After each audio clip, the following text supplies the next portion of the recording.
অবশেষে পেরিয়ে গেল আসল কারণ। এক্স্যাক্টলি কী কারণে আটকে রয়েছে আপনাদের ৩,০০০ টাকা। হ্যাঁ বন্ধুরা, এই ছোট্ট একটা ভুলের কারণে আপনাদের ৩,০০০ টাকা আটকে যেতে পারে। যে ভুলটি সংশোধন করতে আপনাদের ২ মিনিটও সময় লাগবে না, সেই ভুলের কারণে হতে পারে যে আপনাদের ৩,০০০ টাকা আটকে রয়েছে।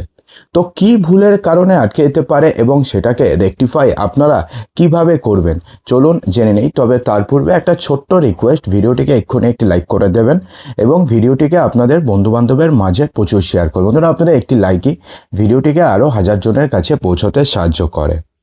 হ্যাঁ বন্ধুরা, অন্নপূর্ণা ভাণ্ডার প্রকল্পে আবেদন করার সময় আপনি যদি ভুল মোবাইল নম্বর দিয়ে ফেলেন বা প্রয়োজনে আধারের সঙ্গে লিঙ্ক থাকা মোবাইল নম্বর ব্যবহার না করেন, সেক্ষেত্রে কিছু কিছু ক্ষেত্রে আটকে যাচ্ছে ৩,০০০ টাকা।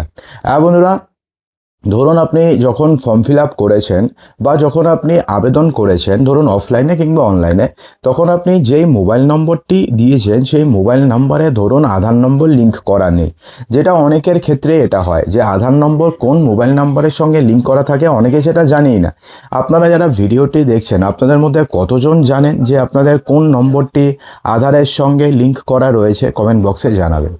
তো সেক্ষেত্রে এবার না এমনটাও হতে পারে যে আপনি হয়তো আপনাদের আধারের সঙ্গে লিঙ্ক করা মোবাইল নম্বরটি সাবমিট করেননি বা মোবাইল নম্বরটি দেননি, এই কারণেও কিন্তু আটকে যেতে পারে আপনাদের টাকা। আবার অনেকে রয়েছে যারা ধরুন অফলাইনে ফর্ম ফিল আপ করেছেন, ঠিক আছে, আপনি মোবাইল নাম্বারের ক্ষেত্রে যে মোবাইল নম্বরটি আপনি দিয়েছেন সেখানে ধরুন আপনি কোনো কাটাকাটি করে দিয়েছেন বা মোবাইল নাম্বারটি ঠিকঠাক বোঝা যাচ্ছে না, তখন যিনি এন্ট্রি করবে সে কী করবে? আপনাকে আর ফোন করে তো আপনার থেকে আর কনফার্ম করবে না, সে তার মতন যেটা বুঝবে সেটাই লিখে দেবে।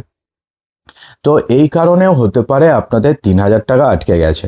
বিশেষ করে ওটিপি আসতে সমস্যা অথবা আবেদন সংক্রান্ত গুরুত্বপূর্ণ বার্তা পাওয়ার ক্ষেত্রে জটিলতা তৈরি হতে পারে, যে যদি আপনি মোবাইল নম্বর ঠিকঠাক না দেন, অর্থাৎ একটা ছোট্ট মোবাইল নম্বরের কারণে আপনাদের ৩,০০০ টাকা আটকে যেতে পারে।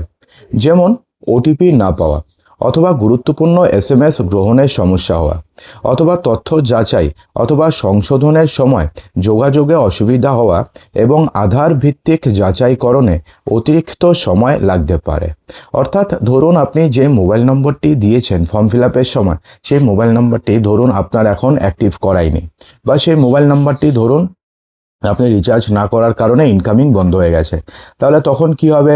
অফিস থেকে আপনাকে ফোন করবে, আপনার ফোনই লাগবে না, আপনাকে তো বুঝবেন না যে আপনাকে ফোন করেছিল। তো তারা তো আর সারাদিনে তো আর ১০-১২ বার ট্রাই করবে না, একবার ম্যাক্সিমাম ২ বার ট্রাই করবে। যদি তখন সুইচ অফ পায়, যদি দেখে যে ইনকামিং কল বন্ধ, তাহলে সেক্ষেত্রে কী হবে? আপনার আর ভেরিফিকেশন হবে না।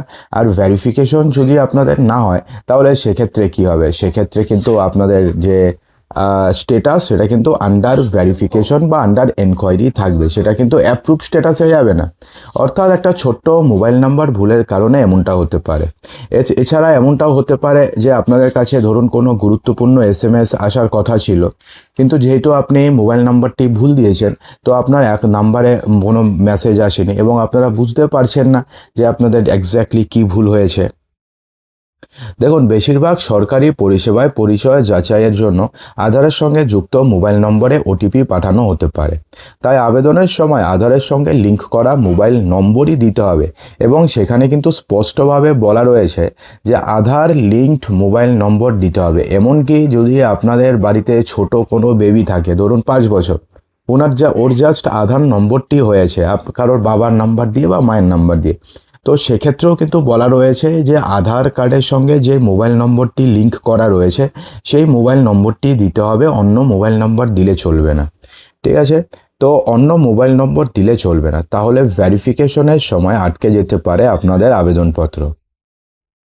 এক্ষেত্রে যদি আধারের সঙ্গে লিঙ্ক করা মোবাইল নম্বর পরিবর্তন যদি আপনাদের করতে হয়, অর্থাৎ ধরুন এমনটা হয়েছে যে আপনি বুঝতে পারছেন না যে আপনাদের এক্স্যাক্টলি কোন নম্বরটি আধার কার্ডের সাথে লিঙ্ক করা রয়েছে, তাহলে সেটা আপনি আধারের নির্ধারিত প্রক্রিয়াতে সেটা আপনি আপডেট করতে পারবেন।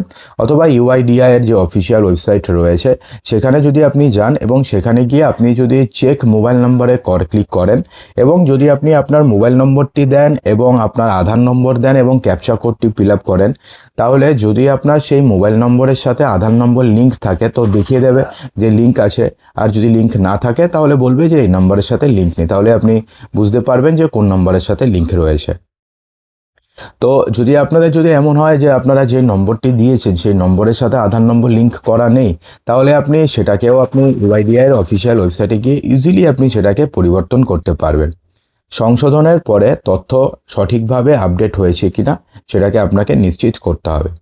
তবে আপনাদের জানিয়ে দিই যে শুধুমাত্র মোবাইল নম্বর ভুল থাকলেই যে অন্নপূর্ণা ভাণ্ডারের সুবিধা আটকে যাবে অথবা অন্নপূর্ণা ভাণ্ডারের সুবিধা বন্ধ হয়ে যাবে তেমনটা কিন্তু একদমই নয়। তবে ভুল নম্বর বা প্রয়োজনীয় যাচাইকরণে ব্যবহৃত নম্বরের অসঙ্গতির কারণে আপনাদের আবেদন প্রক্রিয়া আটকে যেতে পারে এবং আপনাদের যে স্টেটাস যেটা আন্ডার এনকোয়ারি রয়েছে সেটা ধরুন ভেরিফিকেশনের জন্য আপনাকে ফোন করলো, আপনাকে ফোনেই পেলো না বা আপনার নাম্বারে ইনকামিং কল বন্ধ বললো, তো সেক্ষেত্রে আপনাদের যে স্টেটাস রয়েছে সেটা কিন্তু পরিবর্তন হবে না এবং আগামী দিনে আপনি কিন্তু 3,000 টাকা পাবেন না। আপনি ভাবতেই থাকবেন যে আমি তো সব ঠিক করলাম, তা সত্ত্বেও কেন আমাদের এখনো পর্যন্ত স্ট্যাটাস আন্ডার এনকোয়ারি রয়েছে, কিন্তু আপনি বুঝতেই পারেননি যে এই একটা বড়সড় ভুল আপনাদের হয়ে রয়েছে। সে কারণেই বলা হয়েছে সঠিক এবং সচল মোবাইল নম্বর ব্যবহার করুন এবং প্রয়োজনে আধারের সঙ্গে লিঙ্ক করা আপডেট রাখাটা গুরুত্বপূর্ণ। অর্থাৎ আপনাদের যেই নম্বরটি অ্যাক্টিভ রয়েছে সেই মোবাইল নম্বরটিকে আপনাকে ব্যবহার করতে হবে এবং সবথেকে বড় কথা হচ্ছে আপনাদের আধার কার্ডের সঙ্গে যেই মোবাইল নম্বর লিঙ্ক করা রয়েছে সেই মোবাইল নম্বরই আপনাদের দিতে হবে। অন্য কোনো মোবাইল নম্বর দিলে আপনাদের আবেদন বাতিল হয়ে যেতে পারে অথবা আপনারা এমনটা হলো যে আপনাদের স্টেটাস আন্ডার এনকোয়ারি থাকলো অথবা রিজেক্টেডই থাকলো, সেটা আর চেঞ্জ হলো না। তো এই ছোট্ট ভুল যেটাকে সমাধান করতে 2 মিনিট সময় লাগবে না, অবশ্যই সমাধান করে নেবে। তো আশা করব যে ভিডিওটিতে আপনাদের সমস্ত কিছু সঠিকভাবে বোঝাতে পেরেছি। যদি ভিডিওটি ভালো লেগে থাকে তো লাইক করবেন, শেয়ার করবেন এবং চ্যানেলটিকে সাবস্ক্রাইব অবশ্যই করবেন।